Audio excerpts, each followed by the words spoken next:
pagi teman-teman. Oke, jadi saya Anita Hasibuan akan berdiri di sini membawakan sebuah topik yang lagi hangat-hangatnya, yaitu di mana banyak sekali kasus-kasus seperti pelecehan seksual. Nah, jadi pada awalnya masa sekarang adalah masa yang dimana seseorang mengalami masa pubertas. Pasti semua teman-teman tahu itu apa masa pubertas. Masa pubertas di mana adalah masa seseorang laki-laki maupun perempuan mengalami pertumbuhan di dalam dirinya sendiri. Maka dari itu, karena masa pubertas ini bisa menimbulkan hal-hal yang negatif. Oke, seperti kasus yang terjadi belakangan hari ini, seperti misalnya hilangnya keperawanan seorang kewanitaan. Kedua, terjadinya banyak pemerkosaan di kalangan remaja. Dan yang ketiga adalah hamil. Banyak kasus kehamilan di luar nikah, terutama perempuan. Jadi sebagai pelajar, kita mestinya harus menjaga diri kita sendiri, bukan hanya perempuan, tetapi hanya lelaki. Karena seseorang pasti memiliki daya nafsu, daya ketertarikan terhadap lawan jenisnya. Oleh karena itu, sebagai pelajar kita sebaiknya menjaga pergaulan kita dan menghindari pergaulan bebas atau pergaulan liar yang tidak sehat. Bergabunglah kepada pertemanan yang sehat, hubungan yang tidak toksik, ya, yang seperti yang biasa disebut relationship yang sehat. Pokoknya ya semacam itulah. Jadi guys, karena banyaknya kasus seperti itu, sebaiknya kita juga harus mendekatkan diri kita kepada Tuhan agar kita dijauhkan dari hal-hal yang buruk. Oke, sekian dari saya. Terima kasih. Sejahtera bagi kita semua. Pertama-tama saya ucapkan terima kasih kepada Tuhan Yang Maha Esa atas berkatnya diberikan kepada kita sehingga kita dapat berkumpul di tempat ini dengan keadaan sehat. Nah, perkenalkan, nama saya David Christian Damani. Nah, kalian bisa memanggil saya dengan nama David. Nah, dan di sini saya akan menyampaikan beberapa informasi tentang narkoba. Sebenarnya narkoba itu memiliki banyak manfaatnya, seperti manfaat untuk bagian kesehatan. Dan narkoba juga bisa berdampak negatif karena pemakaian berlebihan. Pemakaian berlebihan narkoba tersebut dapat merusak karakter seseorang. Nah, ini dapat merugikan bangsa dan negara, sehingga negara susah mendapatkan generasi muda yang pemikirannya lebih matang. Nah, pada tahun 2020 penggunaan kasus narkoba mencapai 1.600-an. Dan pada tahun 2023 pemakaian narkoba sebanyak 1.600-an. Nah, dan dari data tersebut kita dapat mengetahui bahwa penggunaan narkoba di Indonesia sudah mulai berkurang. Nah, untuk mengurangi dampak narkoba tersebut kita harus meningkatkannya lagi. Cara meningkatkannya lagi yaitu dengan cara tidak menggunakan obat-obat terlarang. Terus dan orang tua juga harus mengawasi anak-anaknya dengan baik. Nah, dan juga kita harus memilih kawan yang baik. Kita jangan berteman dengan orang yang sudah bandel gitu ya. Nah, dari informasi ini kita harus menjauhkan narkoba agar bangsa Indonesia mendapatkan generasi muda yang baik. Oke. Teman-teman semuanya, pertama-tama kita mengucapkan puji dan syukur kepada Tuhan Yang Maha Esa karena berkat dan pertolongannya kita dapat berkumpul di sini dalam keadaan sehat. Saya juga mengucapkan terima kasih kepada teman-teman semuanya sudah bisa memberikan waktu dan tempat untuk saya berbicara sedikit di sini. Di sini saya Tesya Manurung ingin menyampaikan ceramah singkat tentang berbakti kepada orang tua.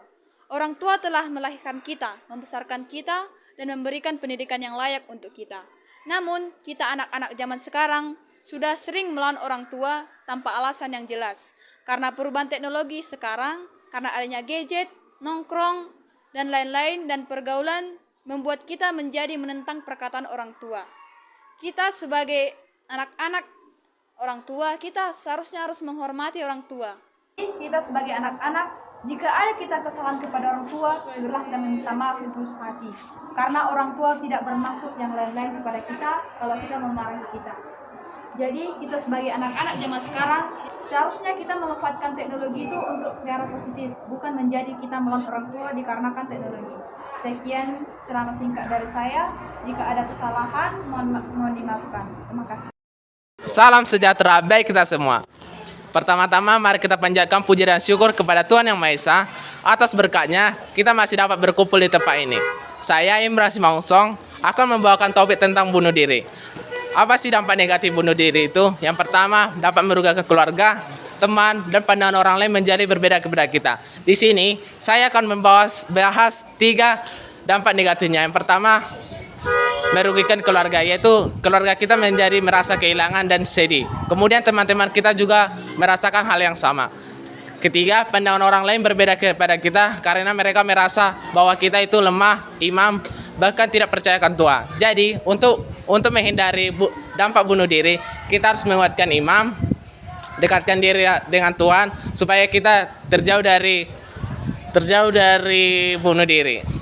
Jadi kesimpulannya kita harus menjauhi kata bunuh diri dan mendekatkan diri kepada Tuhan. Sekian yang bisa saya sampaikan. Terima kasih. Salam sejahtera bagi kita semua. Pertama-tama mari kita ucapkan pujian syukur kepada Tuhan Yang Maha Esa karena masih diberikan kesempatan untuk kita untuk bisa berkumpul di tempat ini. Saya Gristina Raja Guguk akan membawakan topik tentang bahaya rokok terhadap anak sekolah. Nah, dapat kita lihat bahwa anak-anak sekolah sekarang sudah banyak menggunakan rokok, yang dimana rokok ini tidak hanya digunakan di luar, namun sudah sampai ke sekolah.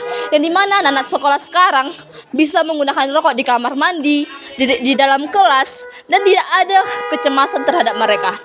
Nah, dapat kita ketahui bahwa rokok itu dapat mengakibatkan kanker, baru sesak napas.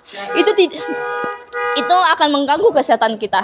Yang dimana sesak napas ini akan mengakibatkan kematian. Jadi kesimpulan yang saya ambil adalah rokok membahayakan anak-anak sekarang ini, yang dimana tidak ada lagi yang peduli akan terhadap orang tua, sekolah, gara-gara rokok ini. Yang dimana orang itu kalau tidak mengkonsumsi rokok akan menjadi stres, tidak konsen dalam pembelajaran. Itu makanya anak-anak sekarang menjadi rusak, tidak peduli apapun yang terjadi gara-gara rokok. Jadi dengan kita anak sekolah sekarang, marilah kita menghindari rokok supaya kita bisa mencapai masa depan kita dengan baik. Sekian dan terima kasih. Shalom, salam sejahtera bagi kita semua. Shalom. Di sini saya mengucapkan terima kasih kepada Tuhan Yang Maha Esa karena mengizinkan saya dan teman-teman sekalian untuk berdiri atau berdiam di tempat ini. Saya Theophilus akan membawa topik tentang bully. Bully itu sangat berdampak negatif bagi kita kalangan remaja. Dan bully juga sering kita jumpai di mana-mana, terutama itu di persekolahan. Bully sangat berdampak negatif karena orang yang terbuli itu akan mengalami mental yang buruk atau rusak dan akan terkucilkan. Dia akan menjauh dari teman-temannya sehingga dia menjadi seperti tidak ada yang menemani. Jadi janganlah kita membuli akan sesama kita karena kita tidak tahu gimana rasanya jika kita dibuli. Sekian, terima kasih. Saudara-saudara, di kesempatan kali ini saya akan membahas tentang permasalahan yang cukup marak pada hari ini. Nah, salah satunya itu yaitu penggunaan gadget di kalangan remaja. Kita tahu bahwa gadget sekarang tidak bisa lepas dari remaja-remaja zaman sekarang.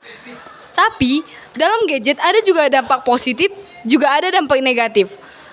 Yang saya dapatkan dari hasil penelitian bahwa gadget digunakan oleh remaja yaitu mengarah ke dampak negatif.